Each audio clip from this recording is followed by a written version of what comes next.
বন্ধু নির্বাচনে, সঙ্গ নির্বাচনে আমাদেরকে অবশ্যই সজাগ, সচেতন, সতর্ক থাকতে হবে। নেগেটিভ এবং পজিটিভ মানুষ রয়েছে। যেসব মানুষ আপনাকে সমালোচনা করবে সততার উদ্দেশ্যে, আপনাকে শুদ্ধ করার উদ্দেশ্যে, তাদের সঙ্গে থাকার চেষ্টা করবেন।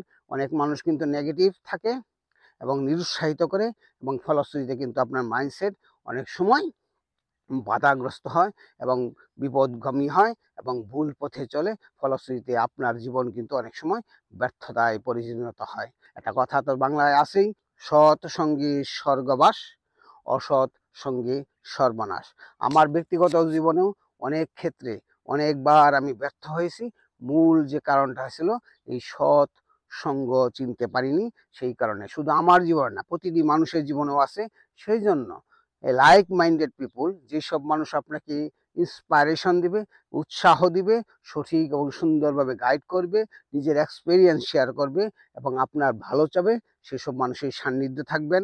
ভালো ভালো বই পড়বেন এবং ইন্সপাইরেশনাল স্টোরি পড়বেন, এবং যতদূর সম্ভব মিথোলজি, মিথ বেস স্টোরি কে অ্যাভয়েড করার চেষ্টা করবেন। কারণ এগুলো এক জাতি থেকে আরেক জাতিতে, এক কালচার থেকে আরেক কালচারে, এক ভাষা থেকে আরেক ভাষায় যেতে যেতে যেতে মূল যে ট্র্যাকটা, মূল যে উদ্দেশ্যটা, মূল যে মেসেজটা থেকে দূরে চলে যায়। ফলশ্রুতিতে মানুষকে অনেক অনেক বেশি প্রিজুডিসে, জাজমেন্টে আক্রান্ত করে মানুষের জীবন কষ্টময় হয়ে যায়।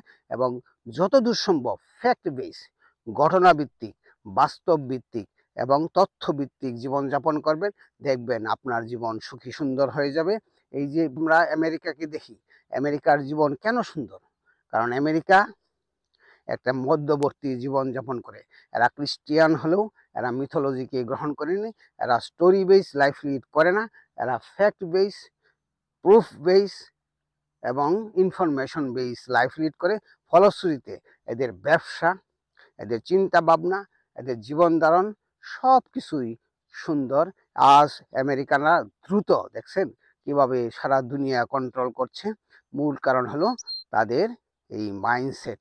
তাদের মাইন্ডসেট হলো সাইন্টিফিক, অবজেক্টিভ এবং প্রগমেটিক, পারপাসফুল।